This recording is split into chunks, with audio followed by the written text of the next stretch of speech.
되돌아오지 않는 과거는 없다. 그것이 우리가 역사를 배우는 까닭이다. 우리나라 목조가옥 중에 가장 오래된 경북 안동의 임청각. 무려 99칸의 전통 한옥으로 보물 182호로 지정돼 있다. 이곳의 주인은 가문을 독립운동으로 이끌었던 행동하는 지성 석주 이상용 선생. 신흥 무관학교 교장과 임시정부 초대 국무령을 지냈다. 그는 나라를 잃자 독립운동에 뛰어들었다. 대저택을 버리고 온 가족을 데리고 만주로 떠났다. 명문가의 종손으로 가문을 지켜야 했지만 일제에 강탈당한 국권을 외면할 순 없었다. 일신의 영달을 버리고 3대에 걸쳐 9명이 독립운동에 헌신했다.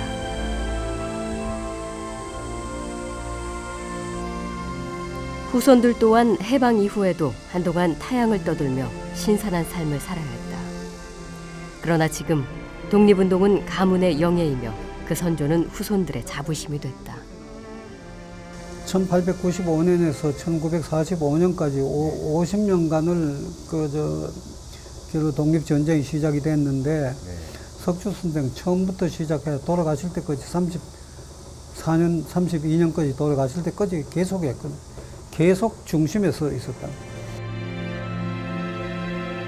그리고 300여 년의 역사를 자랑하는 강릉의 선교장.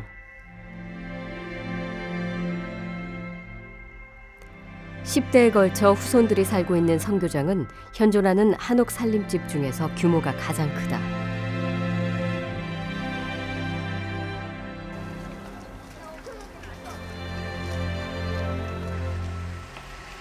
옛 선비들의 멋과 풍요가 그대로 살아있다.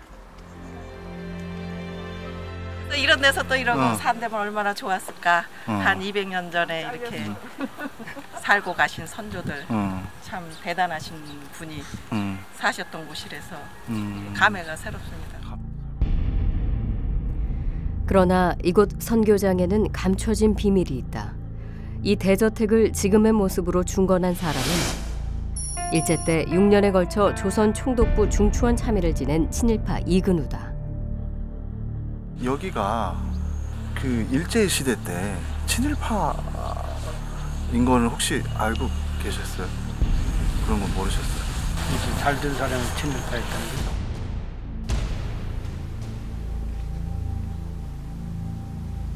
거. 지금 이곳을 관리하는 이근우의 후손들은 선조의 부끄러운 친일 행각을 애써 숨기고 있다. 그분의 뭐 어떤 친일 행적이나 뭐 이런 거 관련해서 좀 그런 부분. 네. 저희 관장님 굉장히 예민하게 생각하시는 부분이라. 아 그래요? 네. 그리고 해설하는 입장에서 나한테 먼저 친일파라고 말을 못하겠더라고요. 제의를 좀 해보신 적이나 이런 게 좀 있으신가요? 어림도 없죠. 저에 따라 그대로 날라가지고. 독립운동과 친일로 갈라진 두 종과의 엇갈린 운명, 우리 현대사의 비극이기도 하다. 친일은 청산해야 할 과거다. 손으로 하늘을 가릴 수 없다. 하지만 대다수 친일 후손들은 선조의 과거에 대해 여전히 침묵하고 있다.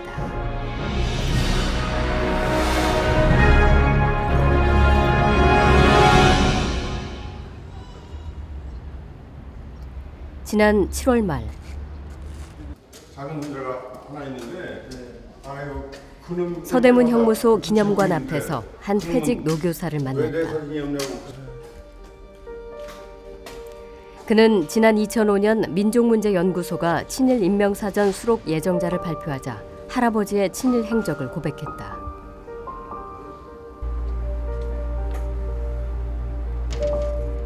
반성하지 않는 민족에겐 미래가 없다. 그것이 그가 할아버지의 친일을 반성하고 공개 사죄한 이유다. 저희 조부님이 여기 153쪽이 있습니다. 예. 그렇게요? 예, 제 조부님 성함이 춘자, 식자가 되겠습니다. 예. 그 또한 선조에게 누가 된다는 생각을 왜 하지 않았겠는가. 선제하죠. 선제하에 후손들이겠죠. 예, 그 집이 자기 집안이나 자기 조상 문제, 특히 그 떳떳하지 못한 문제를 이렇게 덮고 쉬쉬하는 것이 그 어떤 인지상정이라고 생각하는데, 저는 그것이 결코 그 조상을 위한 길이라고 생각하지 않아요. 저는 이 할아버지 문제를 이렇게 밝혔을 때 가장 중요한 첫 번째 얘기가 저 할아버지와 저 그리고 우리 전 집안의 자존심을 지키기 위해서 그랬습니다. 역사 앞에 당당해지는 것, 그것이 오히려 선조를 위한 일이라 생각했다. 10년 전 친일파 후손들이 소송까지 불사하며 반발하던 그때 그가 민족문제연구소로 보낸 편지다. 자신들의 부끄러운 과거를 속죄하지 못하는 무리들에게 새삼 연민의 정을 느낍니다. 비록 보잘것없는 일개 무명 시민일망정, 나 자신부터 민족문제연구소 회원으로서 이런 어두운 과거를 규명하고 그 시시비비를 가리는 일에 전폭적인 성원을 보냅니다. 화해는 잘못을 시인할 때 시작된다. 당신네 같이 과거를 이렇게 가리고 또 잘못을 감추려는 사람도 있지만 모든 것을 역사 앞에 진실을 밝히고 잘못된 것이 있으면 민족에게 사죄하고 또 오해되는 것이 있으면 그 사실을 밝히는 이런 사람도 이 명단에 수록된 후손들 중에는 있다는 것을 저는 꼭 이렇게 얘기를 하고 싶었어요.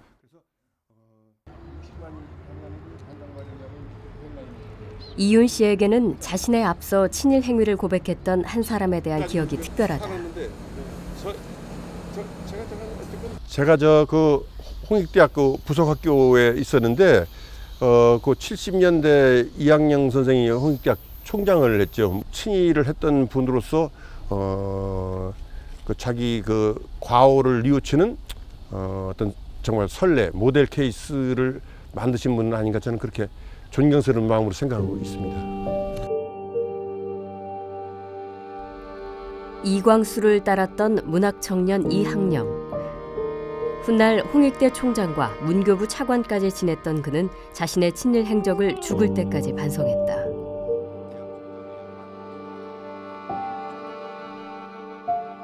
이학영은 1941년 경남 하동군수가 됐다.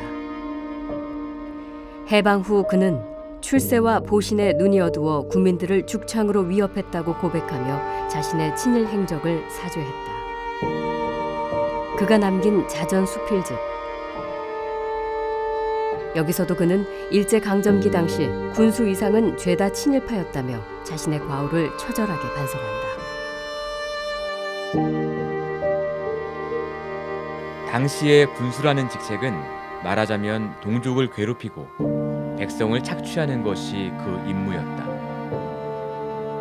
나는 해방 전 지은 죄과에 대해 그 뒤에 과연 민족에게 속죄를 했는가? 나 자신에게 반문하다 보면 지금도 자책감에 견디기 어려울 따름이다.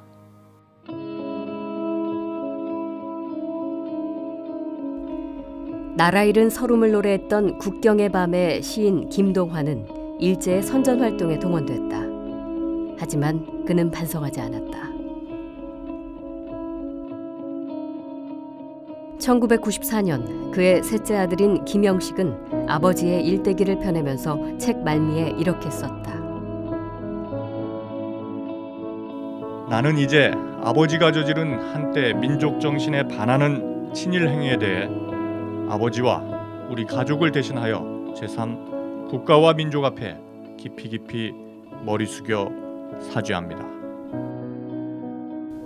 우리 사회의 규범에 관한 문제가 되죠. 공동체가 견지해야 할 윤리의 문제가 되는 것입니다. 그래서 친일 청산의 문제는 지금도 여전히 유효하고 우리 공동체가 나아가야 할 혹은 공동으로 견지해 나가야 할 가치를 재정립하는 문제로 접근할 필요가 있겠습니다. 해방 70년, 진정한 과거 극복을 위한 또 다른 고백과 사죄는 불가능한 것인가?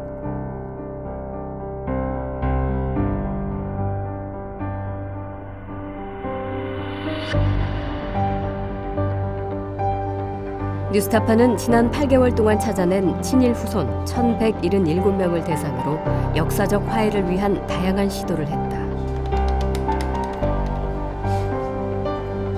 그러나 대부분 만남을 한사코 거부했다. 지난번에 인터뷰 건으로 전화주셨었는데 죄송하지만 조금 어려울 것 같습니다. 왜요? 주인이 일정 문제도 좀 있으시고 하셔서 그럼 이메일이라도 보낼 수 있나요? 네, 이 부분은 좀 어려울 것 같아요. 일부는 선조의 친일 행위 자체를 부인하며 친일 청산 작업에 강한 불만을 드러냈다. 저는 관련이 없어요. 저한테 그런 어떤 이야기가 들어온다는 건 되게 좀 불량스러운 일이라고 생각하고 있어요. 제가 친일한 거 아니지 않습니까? 다 살고 있는 사람들한테서 자기 노력에서 사는 사람한테서 그걸 갖다 대면 어떡합니까? 뉴스타파가 이메일과 전화 등을 통해 접촉을 시도했던 사람은 모두 350여 명. 이 가운데 답변이 온 사람은 극소수였다.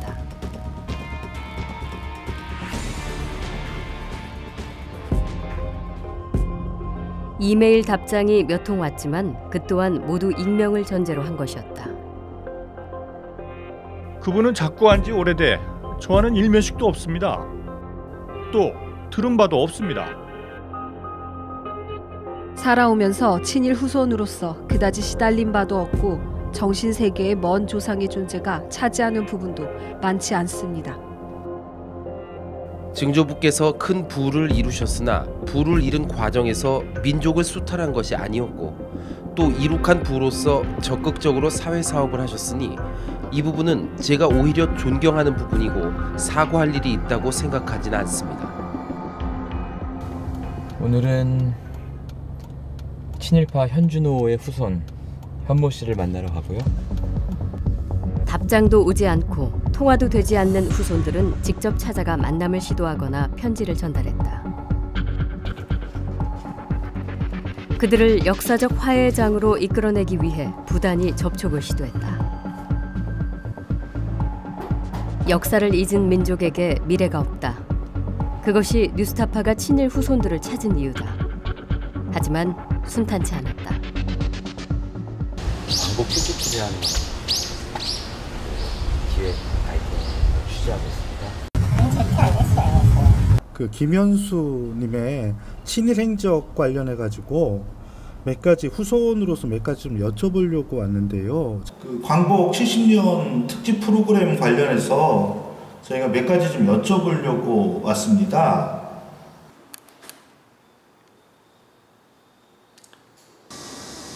가끔은 친일 후손을 만날 수도 있었지만 아쉽게도 무의미한 만남이었다. 진솔한 사과나 자기 고백은 들을 수 없었다. 이분들이 왜 그러셨는지 그거에 대해서 제가 변명할 것도 없고 모르니까 상황을 정확히 모르는 모르겠어. 한번 제대로 그 양반들이 왜 그랬을까 하는 알겠으면 별로 안 해봤고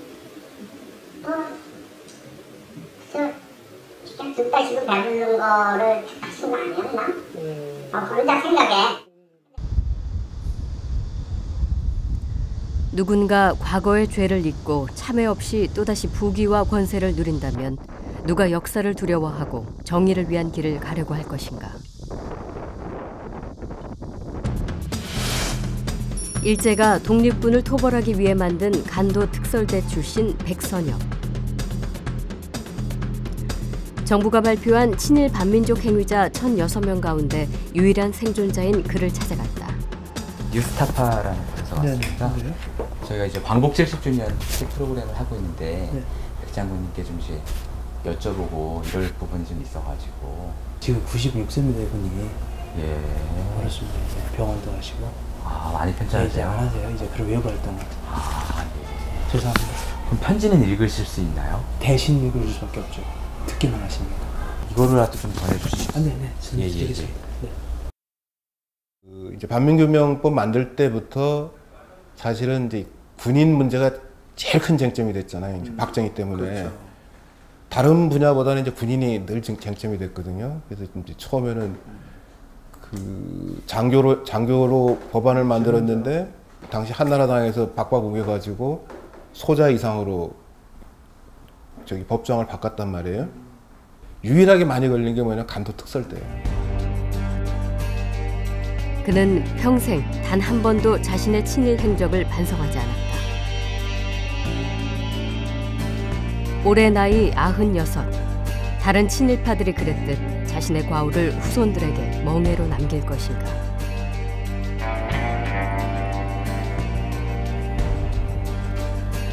뉴스타파는 이제껏 선조의 친일 행적으로 가슴앓이를 해온 후손들을 찾아 나섰다. 아이고. 바쁘시구나. 저희가 이메일을 드렸었는데 다 반송이 됐더라고요. 안 돼가지고. 문효치, 한국문인협회 이사장이다. 문효치는 조선 총독부 자문기구인 중추원 참의를 지낸 문종구의 증손자다. 이 후원이나 도움을 드리지는 못합니다. 지금 문제가 형편이 어려워서. 저희는 이제 광복 70주년 프로그램을 좀 하고 있어요. 처음엔 다른 목적의 방문으로 오인하던 그가 기자의 광복이란 말에 한참을 망설였다. 그런데 제 입장에서는 그에 대해서 제가 뭐라고 좀 언급하기가 좀 어렵습니다. 네. 꼭 저는 이제 기억에도 없는 일이고. 네. 언제 한번 시간을 주시면 약속 잡아주시면 저희가 그냥 여러 가지 말씀들을 편안하게 조금 듣고 싶어요. 제가 무슨 어떤 비판으로 하려고 하는 건 아니고요.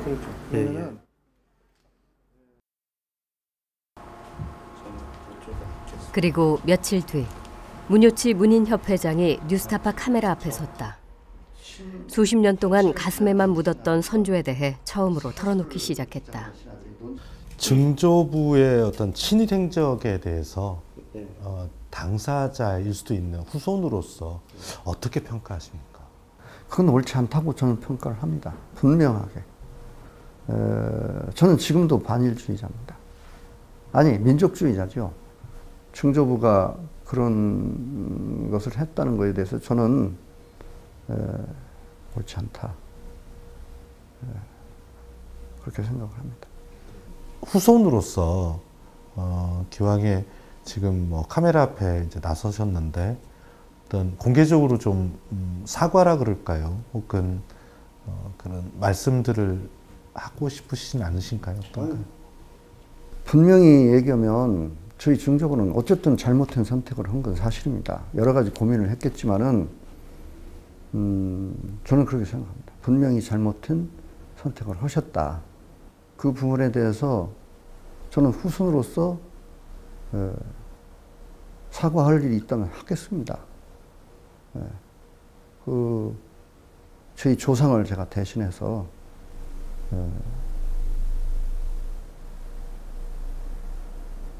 그 부끄러움을 사과를 할 수 있습니다.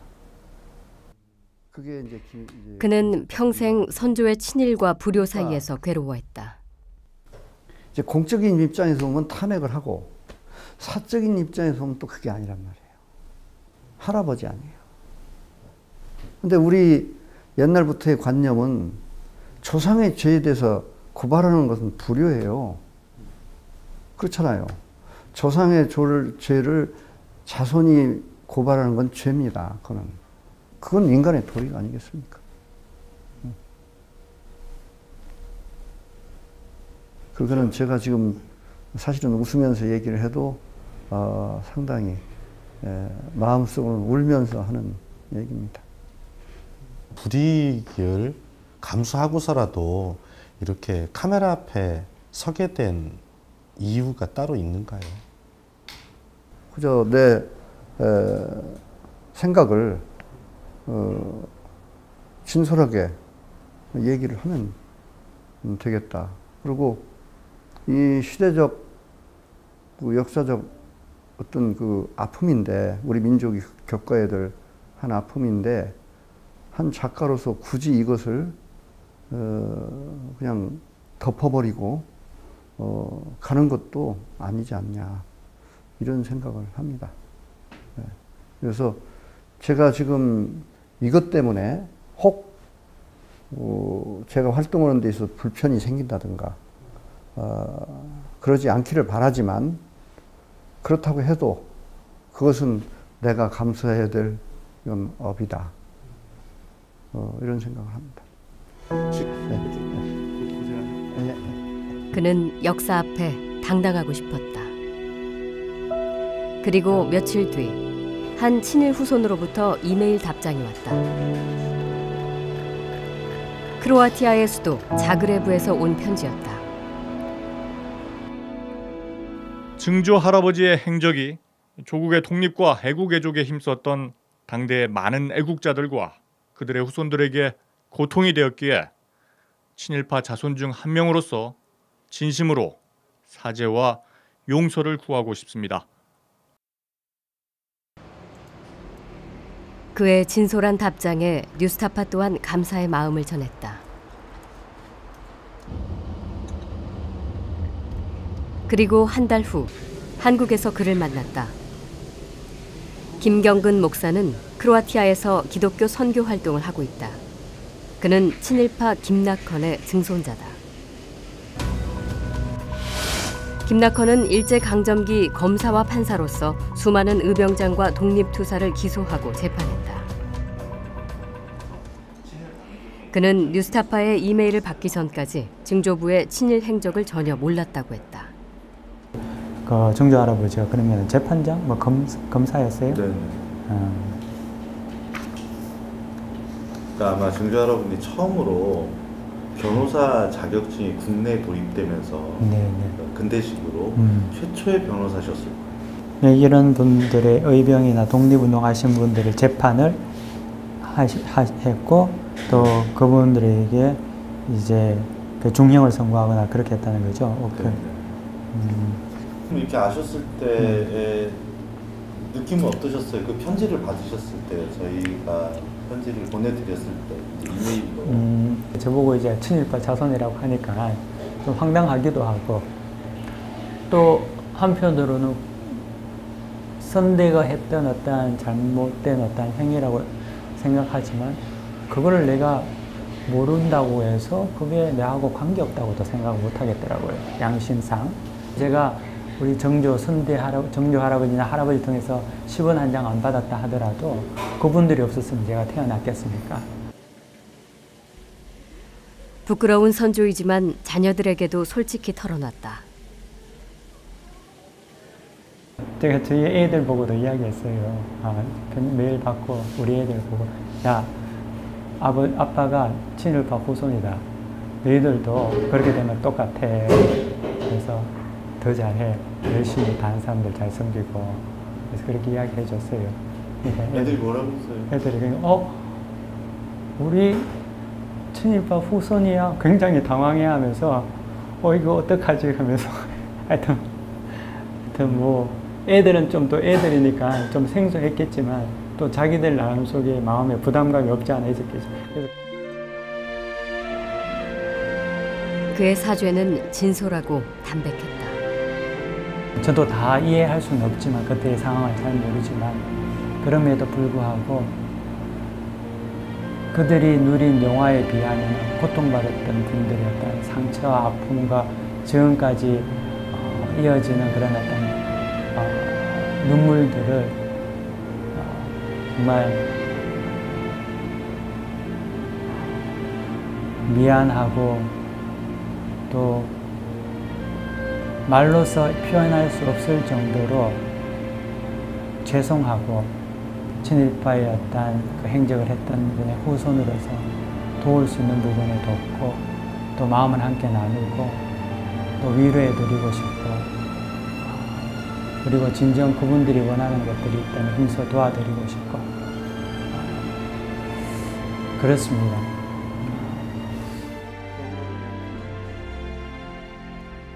선조의 친일에 대한 짐을 기꺼이 나누겠다는 각오다. 저 같은 경우는 이제는 그 용서받아야 할 입장이기 때문에 당당하게 우리 화해하자 이렇게 말 못하겠어요. 하지만 용서해 주실 수 있는 분들이 그분들이 큰 은혜를 베푸시고 아량을 베풀어서 그래 받아줄게 우리 같이 이제 그러면 함께 하자 라고 하면 더 좋죠. 감사하고 그 부분에 대해서는 언제든지 맞은 사람은 다리 펴고 자도 때린 사람은 못 잔다 했잖아요. 그러니까 친일파 후손들도 다 그렇지 않겠습니까? 그의 고백은 우리에게 아직도 희망이 있다는 것을 보여줬다. 뒤틀린 역사를 바로 세우기 위한 우리 사회의 열망에 대한 화답이었다. 또 뉴스타파의 8개월에 걸친 노력이 헛되지 않았다는 것도 입증했다. 정말 저는 아무것도 아니잖아요. 저는 아무것도 아닙니다. 저는 아무것도 아닌데 아무것도 아닌 저의 어떤 말을, 이야기를 또 진심 어린 이야기를 받아주신다면 감사하죠. 감사하고 제가 나와서 이게 정말 고통받았던 분들이 위로가 된다면은 그것으로 만족해요.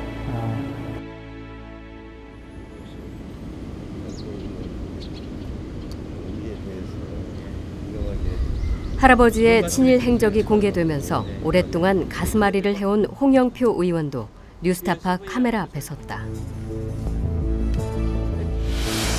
홍영표는 중추원 참의를 지낸 홍종철의 손자다. 저는 그런 것과 친일 반민족 행위 진상규명위에 친일파 명단 공개가 있은 뒤에야 조부의 친일 행적을 알았다고 한다. 우리가 깜짝 놀랐죠. 깜짝 놀라고 그러나 이제 엄연하게 그게 사실이라는 것을 이제 확인을 하면서 저도 충격을 좀 받았습니다. 네. 우리 근현대사 홍 의원은 조부의 친일 행적에 대해 다시 한번 공식적으로 사죄했다. 우리 민족 조부의 친일 행적에 대해서는 변명의 여지가 없다고 봅니다. 그거는 우리 일제하에서 수많은 사람들이 조국의 독립을 꿈꾸다가 많은 분들이 희생도 당했고 그랬는데 친일을 했다는 것은 민족적으로 용서받을 수 없다고 생각합니다. 불행히도 제 조부께서도 그렇게 친일을 한 것으로 이렇게 기록이 되어 있기 때문에 제 후손의 한 사람으로서 그 부분은 정말 그 역사와 민족 앞에 사죄를 한다 이렇게. 그는 단순한 사죄를 넘어 독립운동가 후손에 대한 보상을 확대하는 법안을 발의하기도 했다. 독립유공자 애우에 관한 법률 개정안이 조속히 처리될 수 있도록 그분들은 독립운동 한다고 쫓겨다니면서 자식들 교육을 제대로 시켰겠습니까? 무슨 재산을 물려줬겠습니까? 그래서 정말 제대로 된 나라라면 그분들에 대해서 국가가 이렇게 해서는 안 된다고 생각합니다. 그래서 제가 이제 그 법안을 제출했는데 아직도 지금 제대로 국회에서 통과가 되고 있지 않아서 안타깝게 생각합니다. 네. 뉴스타파가 접촉을 시도한 후손 350여 명 중 선대의 잘못을 시인하고 공개 사죄한 사람은 단 3명에 불과했다.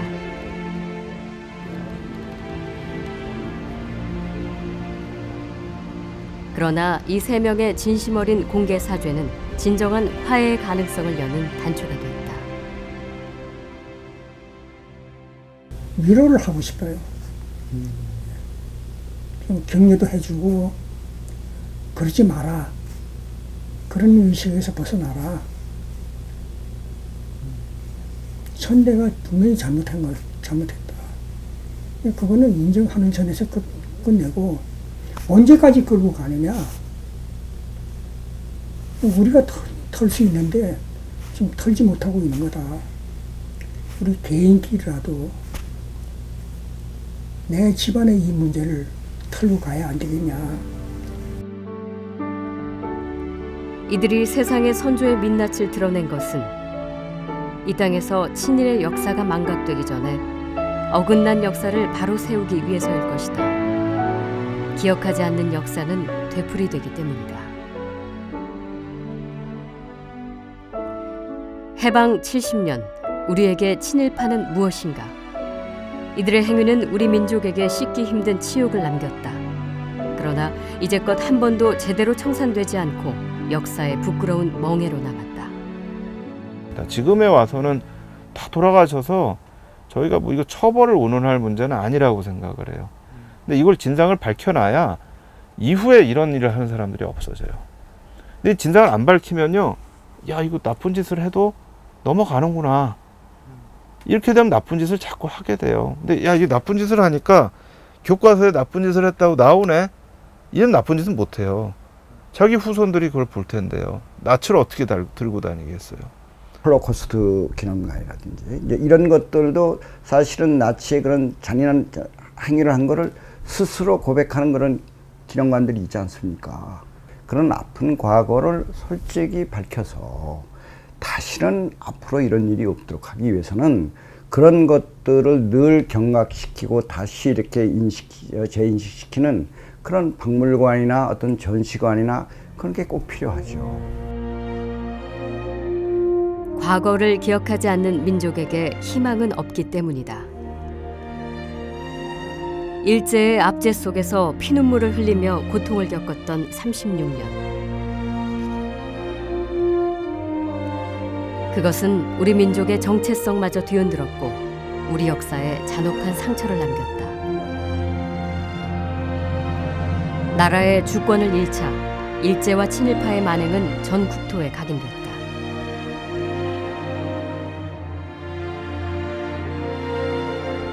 다시는 정치적 이유로 역사의 정의가 뒷전으로 밀려나서는 결코 안 된다.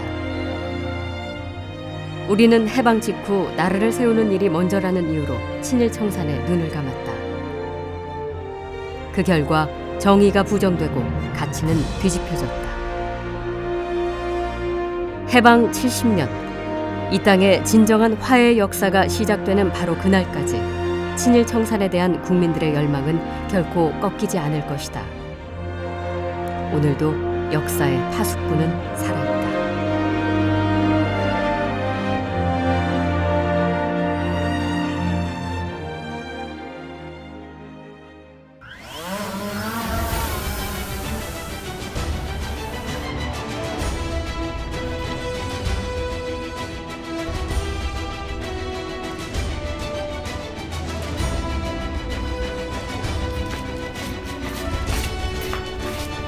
저집이다. 만나 뵙고 말씀 좀 나눌 수 있을까요? 여기 스테판 원로서 왔습니다. 있어요? 없는 것 같은데? 없는 것 같은데?